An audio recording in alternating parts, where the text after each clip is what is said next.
Morning everyone. Today we're building a sea turtle hatchery. I'm Ian, a filmmaker and photographer living and working in one of the most biodiverse places on the planet. Every week I make a nature vlog about wildlife and conservation as I work for an organization trying to protect this amazing place. In this episode, we're going to start building a sea turtle hatchery, go searching for animals to film at the biostation, and set up a camera trap. Let's get into it. This is why we need to build a turtle hatchery. This is a turtle nest that got predated by a coati. So when we build the hatchery, the coatis can't get in and dig up the nest. Sea turtle eggs.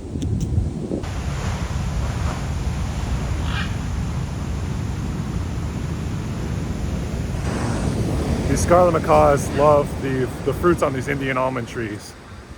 But anyway, I should probably get to work. My job today, document the team and help build the hatchery.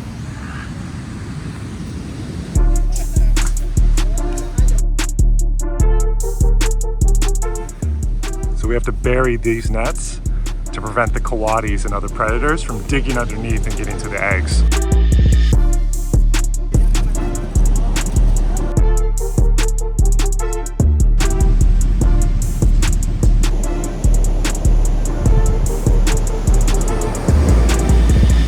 Are you guys seeing all that trash in the shot? Our team picks up trash every week, and look what we have here. Freaking deodorant container. It's nuts.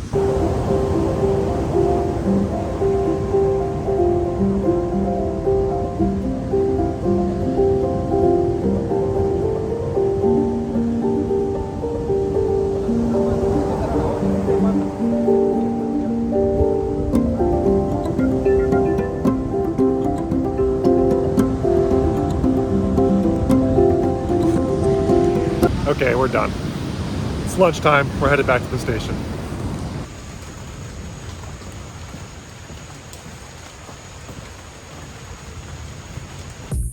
See that right there? That's Corcovado National Park. The station is up over this hill and down. We're walking there this morning.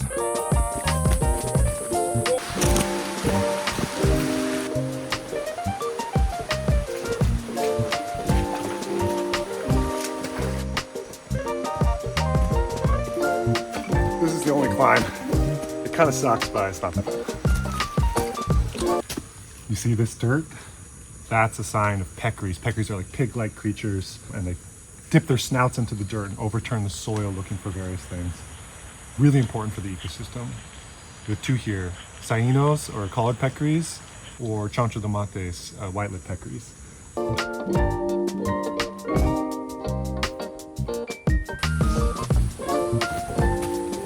Ancient aho tree, endangered tree.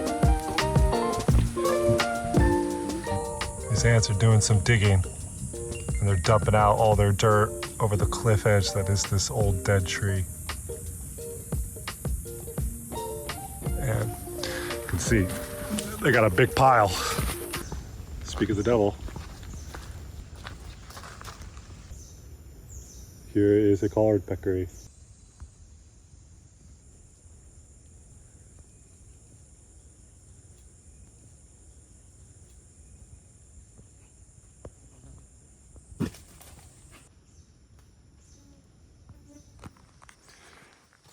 Yeah, you just talk about them and they show up. That's what animals are like here. Here we are. At the station. Osa Conservation campus.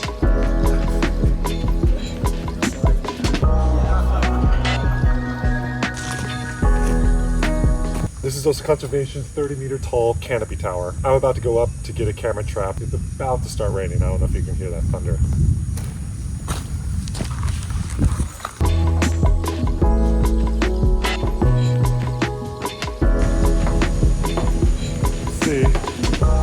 See, we're pretty high up. Okay, here it is. This was kind of an assignment for the volunteers to set their own camera traps. We're almost at the top. I'm gonna be quick before a big storm comes in. I'll film some stuff from the top of the canopy tower in some upcoming episodes. The trees up top are fruiting, which means there's crazy activity for birds. I don't know if you can really tell on camera, but it's really dark in this forest right now. It's only 2:30 in the afternoon.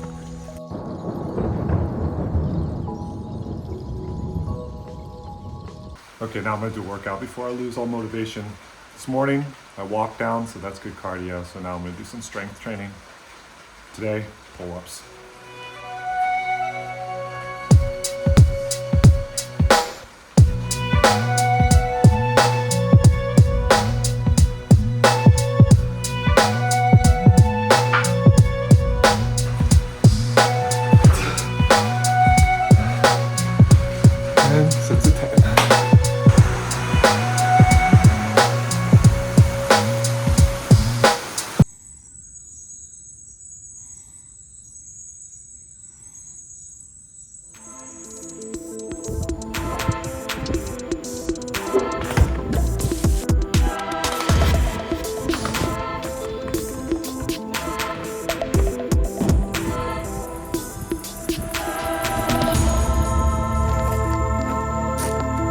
Apparently there's a baby boa constrictor over there. I'm gonna see if I can find it.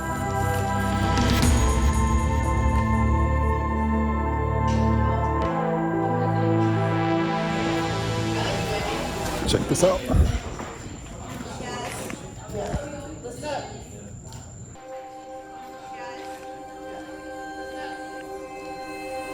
I'm gonna see if I can get a better angle to see his face. Okay, this isn't really a better angle. It's right there. Kind of see it.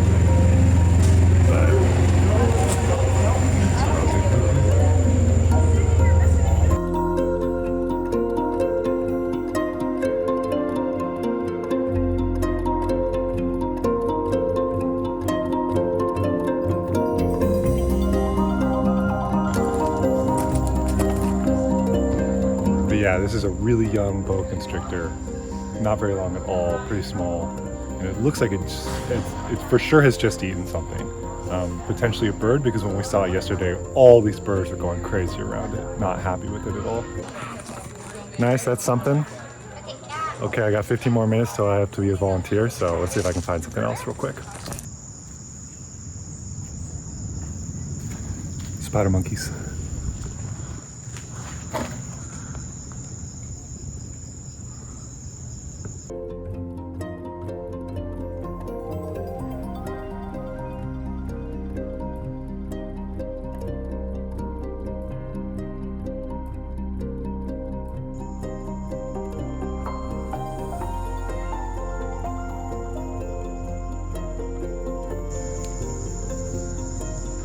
Gnawing on a leaf.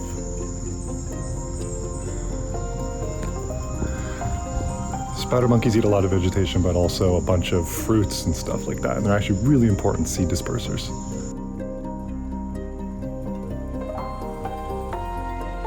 Okay, third day in a row we're making the walk up home, but halfway up I'm going to put a camera trap. I have an idea for a camera trap location.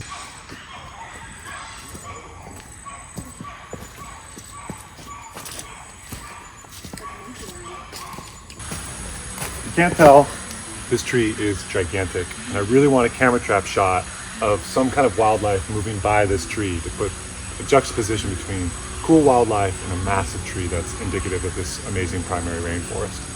There's not really a tree in an ideal location, so I'm thinking put the camera trap on this tree, looking out on the trail. You got this big tree in the background, and you get a lot of animals using this ridgeline.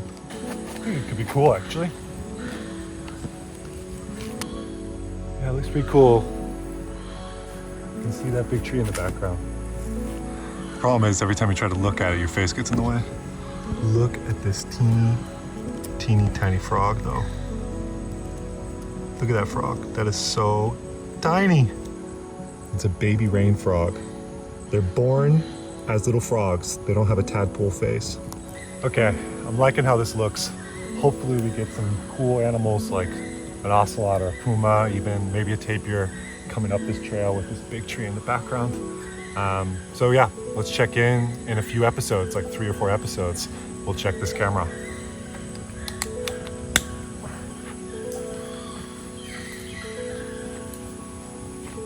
Beauty of the tree.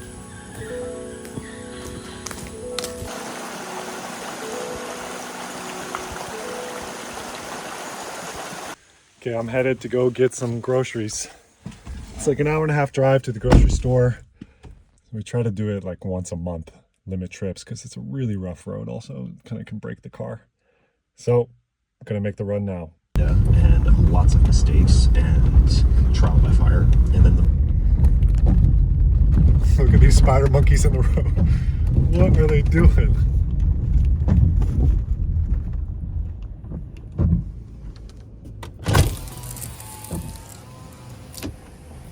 I've never seen that before in my life.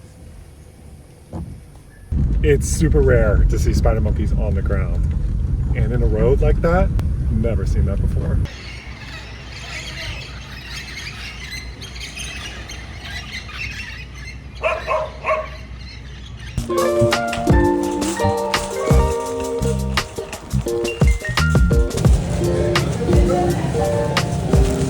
We really gotta load up on stuff as we come out here only once a month.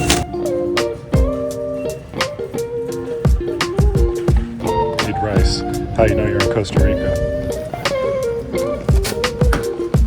Okay. That took a really long time, but we got all the groceries. Time for the drive back. Little bit of rain on the way home. Almost there.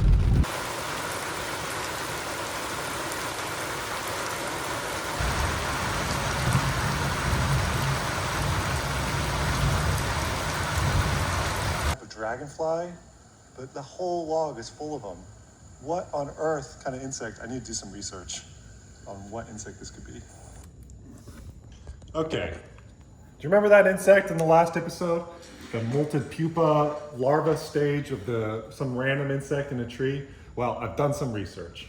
Turns out it was a gigantic fly. And actually, I have found one of these flies before, the adults, and it's the biggest fly you'll ever see in your life. It's like this big. They're called Panthalophthalamidae. I'll put it on the screen. Panthalophthalamidae. Panthalophthalamidae. They're also known as timber flies. Here we go, timber flies. I took a screenshot and uploaded it to iNaturalist, and sure enough, I mean, look. I mean, here's the exact same situation. Yeah, apparently these larvae live inside living trees and feed on them. And then the adults come out, but the adults only live a short period of time. They don't even eat. It's just for mating and breeding and laying eggs. Nice, mystery solved.